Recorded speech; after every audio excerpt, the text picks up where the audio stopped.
Welcome to Shop Talk with everyone's favorite wrench, Chris Murray.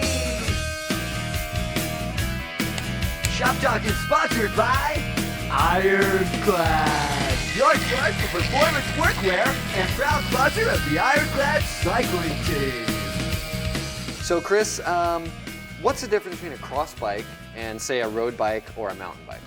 Well, it's not a really easy question to ask. That's why we asked it. Definitely. You know, a cross bike is a little bit of everything. It takes all the best attributes from the road bike and from the mountain bike and kind of combines them together to make a machine that is very specific to its use. So we were out at the cross race and it seems like its use was bad surfaces and getting on and off. So what's different? Well, first of all, you're going to take the geometry of the road bike and the geometry of the mountain bike and combine them. The geometry of the road bike is really laid out. It's going to stretch you out and you're not going to have as much control in an off-camber or muddy situation. The mountain bike is going to sit you a little bit more upright, so you have a really good amount of control. Now, when you mix those together in the cross race, you have sections of road and you have sections of mud, nasty, wonderful times. Okay, so then what about, talk about brakes, tires, the things that are different on a cross bike? Well, I'll tell you what, if you took a road bike and tried to brake it in the mud, it's not going to work. You took a mountain bike, you're not going to get the efficiency of the cross bike. So what the brake is going to do is going to be an older style mountain bike brake. Now, some new cross bikes are running disc brakes, which you see on the mountain bike. However, they're a little bit heavier. When you're getting out there racing in the cross world, you're still counting every gram. So the important part is when you're looking at the brake, it's going to give you a good amount of mud clearance. Okay, and I noticed too, you've got these cheater brakes up here. What's the point of that? We actually call those B levers. What that's going to allow you to do, it's going to give you a second option for braking. Oftentimes you're in a situation where you can't be on the hoods or in your drops on the handlebar and you're up on the flats and you still need to be able to brake, and it's all about control out there. Okay, so talk to me about tires. I notice you have a cross tire here. Let's take a look at that. Well, if you look at the two tires, you're going to notice one's going to be a smooth tire and one's going to be a more aggressive mud style tire. The smooth tire is going to have a little bit of a side knob on it where you're going to be able to use it on a really fast hard pack course early in the season, and as you get into the mud you're going to want to take and go to more of a mud tire. What you're going to notice on this tire, it's going to have almost a paddle on it.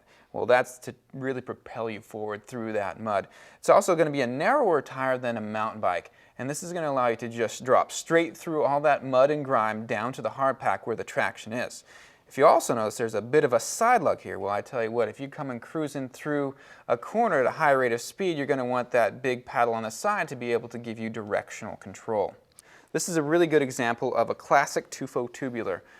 What this is going to allow you to do versus the standard clincher is going to be able to allow you to run a lower tire pressure. Lower tire pressure means greater grip. Now, also with the tubular design, you're able to get a lighter rim, thus reducing your rotational mass, making you faster, and that's what we all want to do. What about the gearing? Is the gearing different than, say, a road or mountain bike? Definitely, the gearing. What you're going to notice is the gearing is going to be much smaller. There are some guys out there that run one ring. There are some guys that run two rings. There are even people who are starting the sport that run 3 rings. And then on the back of the bike, you're going to have a gear cluster that's going to be appropriate for the course. So if you have a big hilly course, sometimes you might run a mountain bike sprocket on the back. Or if you're going to have a really flat course with fast pavement, you're going to want to run a more compact road rear cassette. And what about the pedals? What kind of pedals do you run on a cross bike? Pedals is actually one of the key parts to building up a good cyclocross bike. You're going to want a design that's going to allow the mud to literally flow through the pedal. I don't know how many cross races where I've been where they haven't had the technology quite yet, where you're slapping your feet on your pedals for a good 3 or 4 minutes trying to be able to clip in, to be able to utilize your entire leg with that system. Now they have systems out there that are just absolutely fabulous. For instance, there's the Crank Brothers Egg Beater.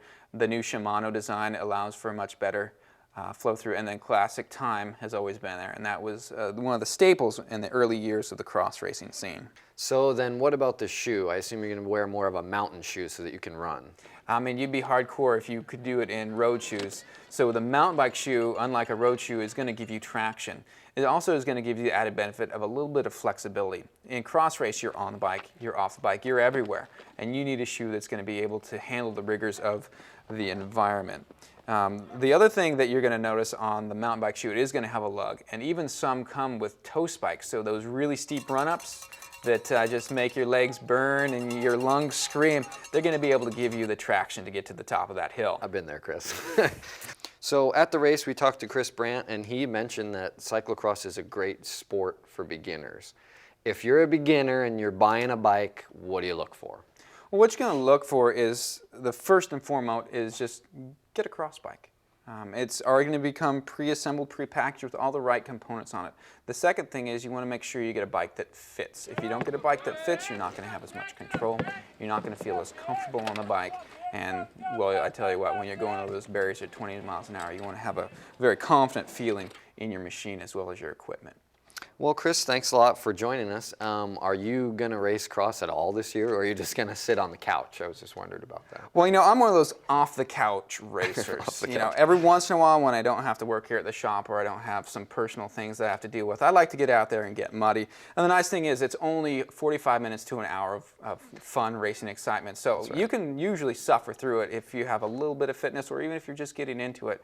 You know, I'm still a little kid at heart, and I love to play in the mud, and cross has been one of those sports that I come back to year and year, and I always try to make a little bit of time for it. All right, thanks for joining us. Well, that concludes another edition of Velo Television. Keep the rubber side down, and always remember to wear your brake bucket. See you next week.